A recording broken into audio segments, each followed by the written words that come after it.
মানে ওই যে আহ্বায়ক মহোদয় যেটা বললেন, যেই পদ্মা সেতুটা বিএনপি সরকার যখন এটার প্ল্যান করেছিল এস্টিমেশন, তখন এটার হবার খরচ ছিল 8,000 থেকে 8,500 কোটি টাকার মধ্যে। এটার ইনফ্লেশন অ্যাডজাস্ট করলেও আপনার 2021-22 সালে এটার কাজ শেষ হইতে কোনোভাবেই 15,000 কোটি টাকার বেশি খরচ হওয়ার কথা ছিল না। তো 15,000 কোটি টাকার একটা প্রজেক্ট আওয়ামী লীগ সরকার প্রায় 35,000 কোটি টাকায় শেষ করছে।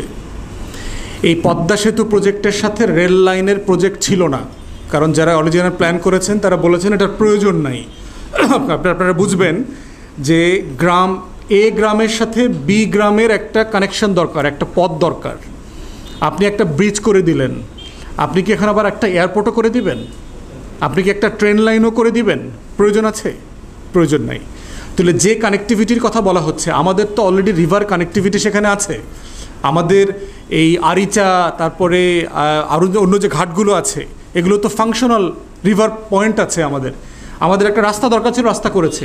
তাহলে আবার কেন 40,000-45,000 কোটি টাকা দিয়ে রেল লাইন করতে হইল? সম্প্রতি ঘটে যাওয়া রেল করিডোর চুক্তির পরে আপনাদের এটা বুঝতে বাকি থাকার কথা না। আমাদের এটা প্রয়োজন ছিল না। সকল অর্থনীতিবিদরা বলেছেন এই মুহূর্তে আমাদের রেল লাইন করবার কোনো প্রয়োজন ছিল না, কারণ আমাদের এখান থেকে পশ্চিম এবং দক্ষিণ সীমান্তে দূরত্ব অলরেডি 3 থেকে 5 ঘন্টার মধ্যে চলে আসছে। তাহলে আপনি রেল লাইন করছেন কেন? আমার টাকা নাই তো। আপনি এটা কখন করবেন? যখন আমার ট্রেজারিতে টাকা ভরপুর আর ভরপুর। ভিক্ষা করে ফকিন্নিরা একটা রাস্তা করছে ঋণ করে, আপনি আবার আরেকটা ট্রান্সপোর্ট প্ল্যান করতেছেন। তাহলে এই যে এইটা, তাহলে দামটা কেন বাড়ছে? এই টাকাটা কেন বাড়ছে? লুটপাটের কারণে। আমলারা, প্রজেক্ট ডাইরেক্টর, হাবি জাবি যারা আছে, দেশি বিদেশি চক্রান্ত যেটা আছে, লুটেরা যে মাফিয়া তন্ত্র আছে, বাংলাদেশে বসে, আমেরিকাতে বসে, ইউরোপে বসে বাংলাদেশে কমিশন খায়, এরা সবাই মিলে টাকা খাইছে এখান থেকে। এইভাবে ঋণের টাকাটা জমছে। ঋণের টাকা জমতে জমতে এমন অবস্থা হয়েছে যে আপনি এখন আর মানে সাস্টেইনেবল কোনো পজিশনে নাই ঋণ করা ছাড়া। তাই চীন সফরে কেন গেছে বাংলাদেশ? এই রবার্ট ক্লাইভরা চাচ্ছে এখন আরও $5 থেকে $7 বিলিয়ন বাজেটের সাপোর্ট অ্যাসিস্ট্যান্স চাচ্ছে। কেন? এই বাজেট খরচ করবার মতো যে ঘাটতি বাজেট তারা দিয়েছে, তাদের কাছে টাকা নাই। আরও $15 বিলিয়ন হলে ইনভেস্টমেন্ট চাচ্ছে। কিন্তু চায়না এই ব্যাপারে অনেক রিলাক্টেন্ট, কারণ তারা বুঝতে পারছে যে সে একসাথে ভারতের দালালি করবে, আমার ইনভেস্টমেন্ট প্রজেক্টগুলো ভারতের বক্তব্যের কারণে সে সাসপেন্ড করতে দেবে না, আবার সে আমার কাছ থেকে টাকা নিয়ে সেটা করবে, এটা তো হইতে পারে না।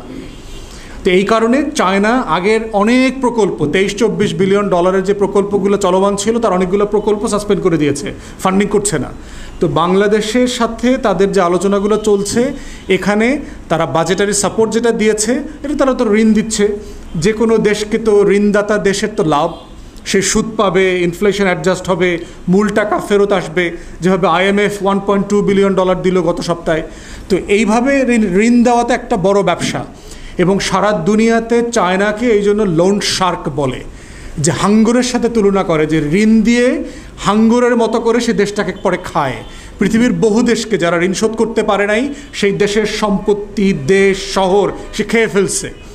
বন্দর, রাস্তাঘাট সব নিয়ে গেছে 100 বছরের জন্য চায়নাতে। আফ্রিকাতে বহু দেশে চাইনিজ কোম্পানির সাথে রায়ট হয়েছে, সেই দেশে শত শত লোক মারা গেছে। চায়নাদেরকে পিটায় খুন খারাপি করে দেশ থেকে বের করতে হয়েছে।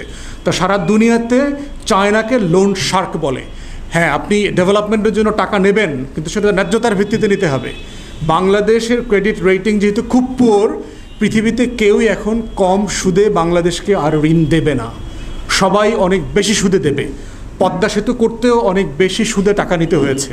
তো দিন শেষে কী হচ্ছে? জনগণের, রাষ্ট্রের, আমাদের 20 কোটি মানুষের ঋণের বোঝা বাড়ছে জনপ্রতি, এবং এটা আমাদেরকে সুদে আসলে আগামী 50, 60, 70 বছর ধরে পে অফ করতে হবে, যতদিন পর্যন্ত এই মহাজনী রাষ্ট্র ব্যবস্থা চালু থাকে।